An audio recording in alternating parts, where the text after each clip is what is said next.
Ladies and gentlemen, Chris Van Dyke.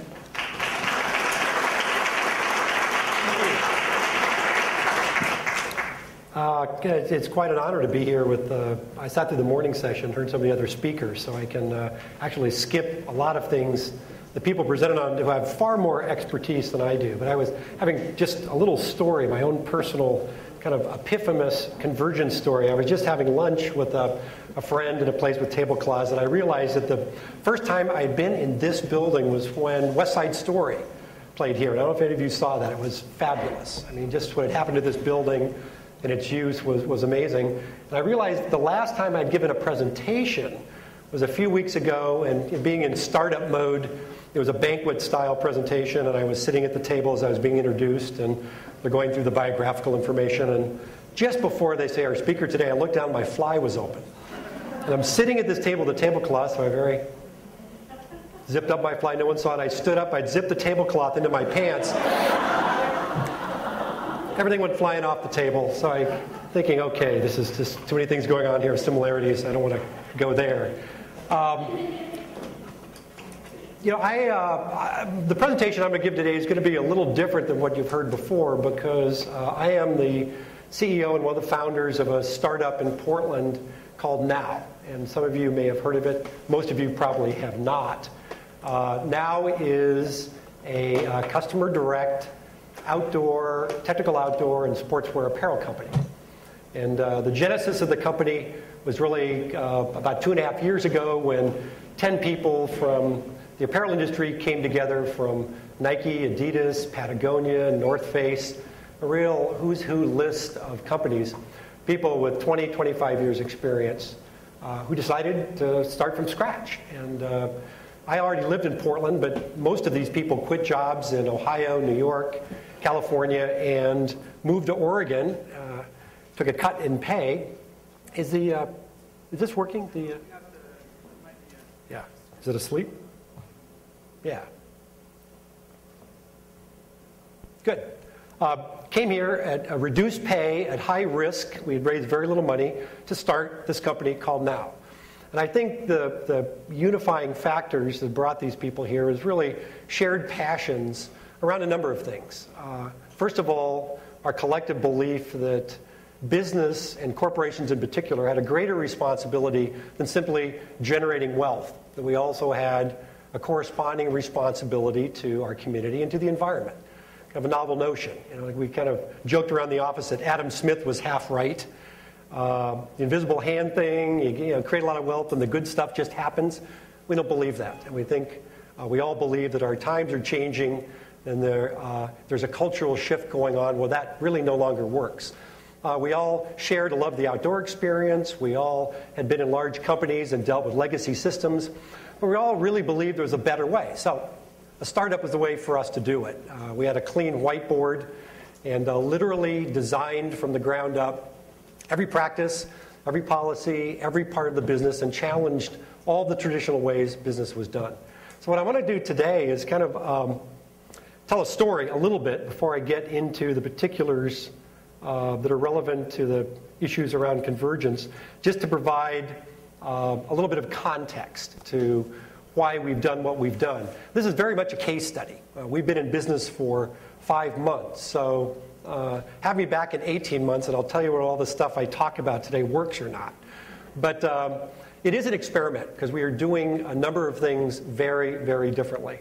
So I thought as a point of departure, a good place to start is kind of to recognize the things that we saw, that we thought that the way of doing business traditionally could not address or could not take advantage of. And there's really 4 factors. Some of them have been talked about today. The first to us was the rapidly changing dialogue around environmentalism. When I was in college and a young lawyer here in Oregon, the environmental debate was really characterized by people who were chaining themselves to trees and politicians saying that global warming was the greatest hoax ever perpetrated on Americans. It's changed dramatically. You can't find a segment of our society or culture that isn't involved in the environmental dialogue. whether it's politics or religion, art, science. I think individuals have come to realize that the things that are going on with our planet affect us individually.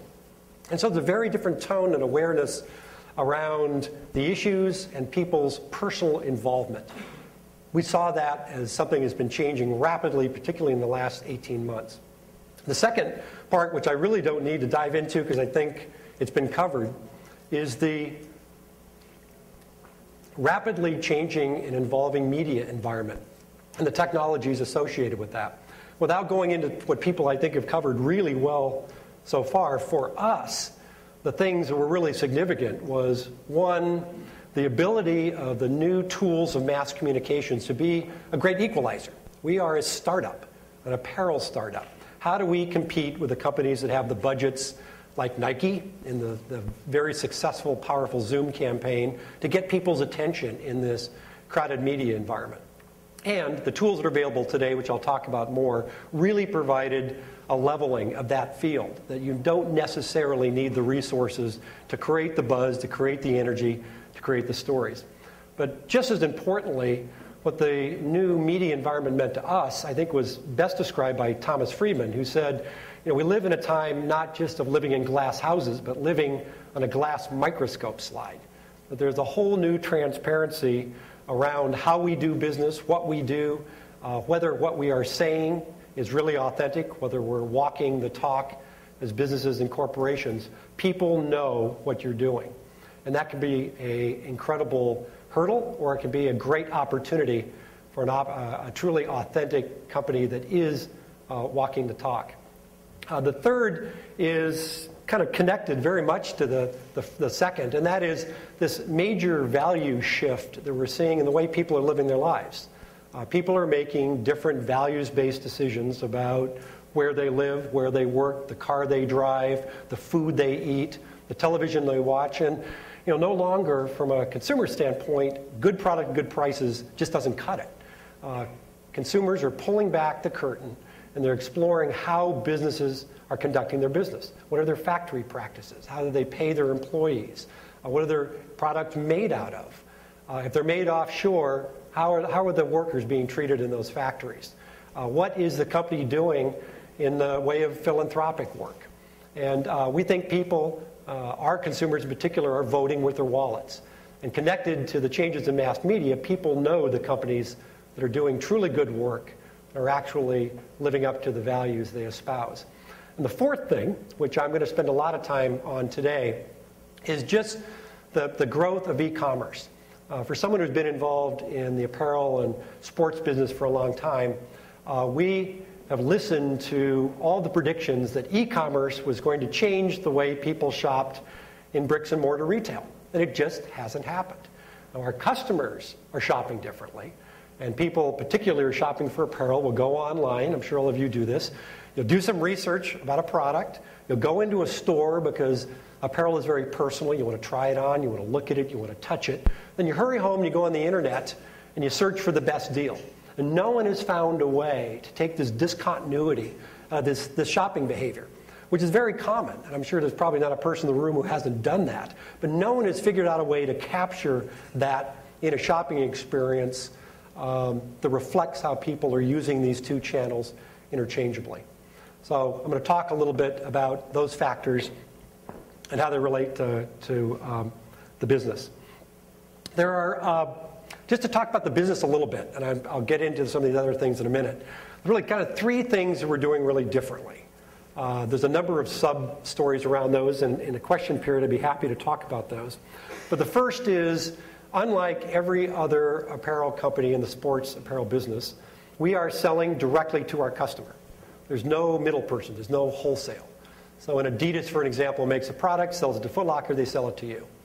I won't talk about the business advantages of moving away from that, but timeline, anyone who's been involved in apparel knows that literally all of your timelines and a huge amount of your expense is tied up in sales samples and sales meetings and trade shows and getting Foot Locker to carry your product if you're an Adidas. A lot of money, a lot of time, a lot of people, a lot of resources, and there's two margin structures. A $100 shoe has two profit structures in it. By selling direct to our customer, we take all that out of the equation and we capture all the margin. But more importantly, from a brand building standpoint, what we do is we take the barrier down between the brand, the customer, between the brand and the customer. There's no longer a Foot Locker or an REI or a Nordstrom's between our company and our brand, our message and our stories, and our customer. This was very significant. And to a bunch of people that lived within this wholesale world, this was a very big deal and a huge opportunity. The scary part is you own all your inventory. The advantages, particularly from a brand building standpoint, and I'll dive more into that in a minute, we thought were really significant. The second thing we're doing differently is our product. I guess, the first thing we said when this idea was presented to us was the last thing in the world anybody needs is another outdoor apparel company. And the reason it's all a sea of sameness out there is that wholesale structure I talked about. There's a buyer, an REI, who is being incentivized to replicate last year's sales numbers, so they're not taking chances. They're not innovating in color and fit and size and materials. So we decided to really take a completely different approach to how we created product. What the product looked like, how it was colored, how it fit, what it was made out of. We completely broke with the traditional outdoor industry. And we broke our product into 3 categories. I'm going to show you some, which I think typifies some of it. This is really the fashion side of our business. These are products that are organic cotton. These are products that are made out of synthetics. We made a pledge to use no new oil. So all of our products are either recycled polyester or a plant-based polymer called polylactic acid. All the products are, as you can see, are colored very differently. We tried to build out design color obsolescence from products, so these became colored classics and things you didn't look at and say, God, that's so 2007, why did I buy that? But a color you'll pull out for years, which has a sustainability story around it, as well as just a classic story. So part of the line was the fashion product. The next part of the line is what we call blur. These were kind of outdoor materials that we put into fashion silhouettes. So we're trying to blur the distinction between fashion product and technical outdoor product as it's traditionally been recognized. So the product performs like an outdoor product, but it looks like a fashion product. And this is really where the insight we had, this is where our customer was going. They didn't want to have bright blue and yellow jackets. They wanted a wardrobe that was suitable for them to go from their city life to their outdoor life. Our target customer we described as athletes, artists, and activists, which was really not literally that, but our customer is people who have an appreciation for fine design, the artist, the aesthetic. The activists was people who are living responsible lives, and the performance side was the athlete part. People who like to engage in outdoor activities. And they don't make distinctions between these 3 parts of their lives. We believe their apparel should not make distinctions either. So you don't have your stuff that is responsible, the organic ashram pants. You don't have your bright yellow jacket and then your fashion wear. We combine all of these elements into one piece. So every piece of product has a sustainability story around it. It's either organic or made from recycled materials. Every piece has a design aesthetic, which is very different. There's no external logos, for example, something that's never been done in the outdoor industry, but something that our customers said, we don't want to be billboards. And every product performs as well as product from other customers, but all looks very, very different.